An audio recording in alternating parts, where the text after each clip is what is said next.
அனைவருக்கும் வணக்கம். இந்த வீடியோவில் நம்ம என்ன பார்க்க போனால் கிராம உதவியாளர் பணியிடத்துக்கான நியமனம் செய்வதில் புதிய விதிமுறைகள் கொண்டு பார்த்திங்கன்னா ஜியோ அரசாணை எண் வெளியிட்டிருக்காங்க. ஸோ அதில் என்ன சொல்லியிருக்காங்க அப்படின்றத நம்ம பார்க்கலாம். 2026 தேர்தல் வரப்போகுது இல்லையா? ஸோ தேர்தல் வரதுனால பார்த்திங்கன்னா நிறைய அரசு பணியிடங்களை நிரப்புவாங்க நம்ம எதிர்பார்க்குறோம். ஸோ அதில் குறிப்பாக கிராம உதவியாளர் பணியிடம், ஸோ இதுவும் பார்த்திங்கன்னா கிட்டத்தட்ட தமிழகம் முழுவதும் 2000க்கும் மேற்பட்ட வேகன்சிக்கு அதை சொல்கிறாங்க. ஸோ அதுவும் ஃபில் பண்ண போகிறதா சொல்கிறாங்க. ஸோ அதுக்கான ஜிஓ, அதுக்கான பணியிடங்கள் நிரப்புவதற்கான செலெக்ஷன் ப்ராசஸ் இருக்கும் இல்லையா, அதுக்கான வழிகாட்டுதல் நெறிமுறைகள் தான் இந்த ஜியோவில் குறிப்பிட்டிருக்காங்க. ரைட்டா?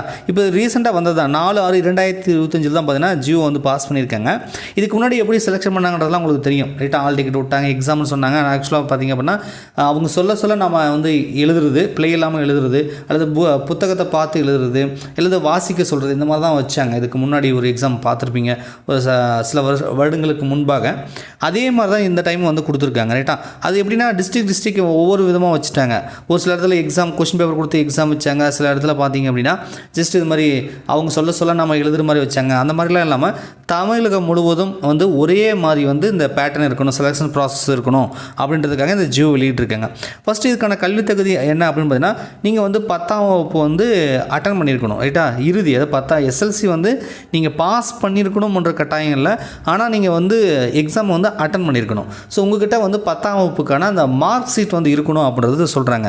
ஸோ அது எதுக்காக அப்படின்னா, அது ஒரு கல்வி தகுதியாக ஃபிக்ஸ் பண்ணியிருக்காங்க. ஆனால் பாஸ் ஆகலாம், ஃபெயில் ஆகலாம் அப்படின்றத போட்டிருக்காங்க. இங்கே பாருங்கள், மதிப்பெண் 10 போட்டு அந்த 10க்கு மேலே சிங்கிளாக ஒரு ஸ்டார் போட்டிருக்காங்க இல்லையா? ஸோ அந்த ஸ்டாருக்கு என்ன மீனிங் அப்படின்னா, நீங்கள் 10ஆம் வகுப்பு அட்டன் பண்ணியிருக்கணும், உங்கள் கையில் மார்க்ஸ் எடுக்கணும், நீங்கள் பாஸ் ஆனாலும் சரி ஃபெயில் ஆனாலும் சரி அப்படின்றத குறிப்பிட்டதாக இந்த ஸ்டார் போட்டிருக்காங்க. அதே மாதிரி நீங்கள் லைசன்ஸுக்கு ஒரு 10 மார்க் போட்டிருக்காங்க. அதாவது நீங்கள் 10th மெயின் எக்ஸாம் அட்டன் பண்ணியிருந்தால் 10 மார்க்கு. அதுக்கப்புறம் நீங்கள் இருசக்கர வாகனம், அந்த 2 வீலர் இருக்கலாம், இல்லை சைக்கிள் ஓட்ட தெரிஞ்சதுனா கூட உங்களுக்கு லைசன்ஸ் வச்சுருந்தீங்கன்னா ஒரு 10 மார்க்கு. இதில் இன்னொரு விஷயம் என்னென்னா, மிதிவண்டி அல்லது இருசக்கர மோட்டார் வாகனம் ஓட்டும் திறன் இருப்பின் நீங்கள் தேர்வு மூலம் கண்டறிய பண்ண வேண்டும். இது தேர்வு மூலம் நீங்கள் ஒரு உங்களை ஓட்ட சொல்லி காட்டுறது. ரைட்டா? அப்படி நீங்கள் கரெக்டாக ஓட்டிட்டிங்கன்னா அதுக்கு 10 மார்க் அப்படின்றதும் குறிப்பிட்டிருக்காங்க. ரைட்டா? ஸோ அடுத்து வாசித்தல் மற்றும் எழுதுதிறன், இதுதான் பார்த்திங்கன்னா நமக்கு ரிட்டன் எக்ஸாமினேஷன்றது இதுதான். அதாவது நம்ம எக்ஸாம் எழுத போகிறதில்ல, நம்ம வாசிக்க சொல்லுவாங்க. தமிழ் நம்ம நல்லா படிக்கிறோமா, பிழை இல்லாமல் படிக்கிறோமா அப்படின்றது வாசிக்கும் திறன். தேர்வு தமிழ் போட்டிருக்காங்க. எழுதும் திறனுக்கான தேர்வு தமிழ். நேர்காணல் காணும் குழுவின் முன் வாசித்திட மற்றும் எழுதிட வேண்டும். நம்ம யார் இன்டர்வியூ கண்டக்ட் பண்ணுறாங்களோ அவங்க முன்னாடி நம்ம எழுதியும் நம்ம வாசித்தும் காட்டணும். அது ஏதாவது புக்கோ நியூஸ் பேப்பர் ஏதாவது கொடுப்பாங்க, அது கொடுக்குறத நம்ம காட்டணும். இதுக்கு 30 மார்க் போட்டிருக்காங்க. ஓகேங்களா?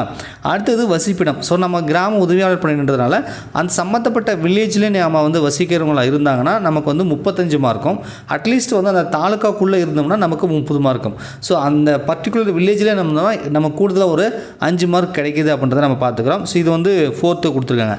அதுக்கப்புறம் இன்டர்வியூ, வருவாய் கோட்டாட்சியர் அல்லது வட்டாட்சியர், பிற தனி வட்டாட்சியர், ஸோ இவங்க மூலிமா நம்மளை இன்டர்வியூ பண்ணுவாங்க இல்லையா? அந்த இன்டர்வியூக்கு பார்த்தீங்கன்னா நேர்காணலுக்கு ஒரு 15 மார்க் போட்டிருக்காங்க. ஸோ இன்டர்வியூக்கு முன்னாடி வரைக்கும் பார்த்தீங்கன்னா டோட்டலாக 85 வந்தது. ரைட்டா?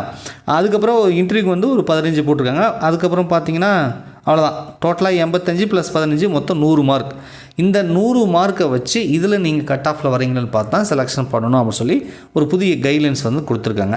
இந்த ஸ்டார் போட்டுருந்தாங்க சொன்னாலே அவருங்க, விண்ணப்பதாரர் எஸ்எல்சி தேர்வு எழுதி தேர்ச்சி அடைந்திருந்தாலும் அல்லது தேர்ச்சி அடையவில்லை என்றாலும் முழு மதிப்பெண் வழங்கப்பட வேண்டும். அதாவது நீங்கள் 10ஆம் வகுப்பு நீங்கள் பாஸ் பண்ணாலும் சரி, நீங்கள் ஃபெயில் ஆனாலும் சரி, உங்களுக்கு 10 மார்க் கொடுத்தாகணும். 10ஆம் வகுப்பு நீங்கள் அட்டன் பண்ணினாலே 10 மார்க்.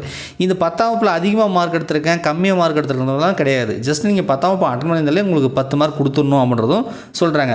ஓட்டுநர், அதாவது விண்ணப்ப ஓட்டுநர் உரிமம் வைத்திருந்தாலும் அல்லது இருசக்கர வாகனம் ஓட்டும் திறன் பெற்றிருந்தாலும் முழு மதிப்பெண் வழங்கப்பட வேண்டும். லைசன்ஸ் வச்சிருந்தாலும் சரி, அதாவது லைசன்ஸே இல்லைனாலும் உங்களால் ஓட்ட முடியும். அதாவது நீங்கள் சைக்கிள்லாம் ஓட்டி காட்டுறீங்களா, சைக்கிள்லாம் லைசன்ஸ் கிடையாது இல்லையா? ஸோ அது மாதிரி நீங்கள் ஓட்டி அந்த இருந்தாலும் உங்களுக்கு மார்க் கொடுக்கணும், முழு மதிப்பெண் கொடுக்கணுன்றாங்க. விண்ணப்பதாரின் வசிக்கும் மற்றும் வாசிக்கும் மற்றும் படிக்கும் திறனுக்கேற்ப மட்டுமே மதிப்பெண். அவங்க எப்படி வாசிக்கிறாங்க, எப்படி எழுதுகிறாங்க பிழை இல்லாமல் அப்படின்றத பொறுத்து தான் நீங்கள் மார்க் கொடுக்கணும் அப்படின்றத ஒரு பாயிண்ட்டாக கொடுத்துருக்காங்க. ரைட்டா? ஸோ இதுக்கான அறிவிப்புகள் வந்து முறையாக வெளியிடப்பட வேண்டும். இது வந்து மாவட்ட ஆட்சியர் வந்து கண்காணிக்க வேண்டும். இது வந்து டிஸ்ட்ரிக்ட் வெப்சைட் இருக்கும் இல்லையா, ஒவ்வொரு மாவட்டத்துக்கும் வந்து பார்த்திங்கன்னா நமக்கு வந்து அஃபிஷியல் வெப்சைட் இருக்கும் அந்தந்த டிஸ்ட்ரிக்ட்னு சொல்லி, அது மாவட்ட ஆட்சியர் மூலியமாக அந்த வெப்சைட்டில் வந்து பப்ளிஷ் பண்ணுவாங்க. வில்லேஜ் அசிஸ்டன்ட்கான அந்த நோட்டிஃபிகேஷன் அப்ளை பண்ணுறதெல்லாம் வந்து பார்த்திங்கன்னா அது மூலிமா நமக்கு வந்து லிங்க் வந்து கொடுப்பாங்க. ரைட்டா? ஸோ அது வந்து கரெக்டாக வந்து கொடுக்கணும் அப்படின்றத சொல்கிறாங்க. இதில் ஏதாவது விதிமீறல்கள் ஏற்பட்டுச்சுன்னா நாங்கள் வந்து துறை ரீதியான ஒழுங்கு நடவடிக்கை எடுக்குவோம், இதில் எதுவும் அப்படின்றத குறிப்பிட்டிருக்காங்க. மேற்கண்ட ஆணைகளை செயற்படுத்த அனைத்து மாவட்ட ஆட்சியர்களுக்கும் விரிவான அறிவுறுத்தல்கள் வழங்குமாறு கூடுதல் தலைமைச் செயலர் வருவாய் நிர்வாக ஆணையர் கேட்டுக்கொள்ளப்படுகிறார் அப்படின்னு சொல்லி இந்த ஜியோ வந்து பாஸ் பண்ணியிருக்காங்க. ஸோ இப்போ இதுக்கான நியமனம், அதாவது செலெக்ஷன் ப்ராசஸ் வந்து இப்படி தான் பண்ணணும்னு சொல்லி ஏன் இந்த ஜியோ வெளியிடுறாங்கன்னா, ஸோ இப்போ செலெக்ஷன் பண்ண போகிறாங்க, அதுக்கான அறிவிப்பு வந்து கொடுக்க போகிறாங்க. ரைட்டா? ஸோ அதுக்கு முன்பாக செலெக்ஷன் ப்ராசஸ் இப்படி தான் இருக்கணும்னு சொல்லி இந்த ஜியோ வந்து பாஸ் பண்ணியிருக்காங்க. ஸோ உங்களுக்கு தெரியும், கொஞ்ச நாளைக்கு முன்னாடி வந்து இது சில வருடங்களுக்கு முன்பாக இந்த வில்லேஜ் அசிஸ்டன்ட் வந்து செலெக்ஷன் பண்ணாங்க அப்படின்றது தெரியும். ஸோ மீண்டும் ஒரு முறை வந்து வில்லேஜ் அசிஸ்டன்ட் வந்து செலெக்ஷன் பண்ண போகிறாங்க. எலெக்ஷன் வரப்போகுது.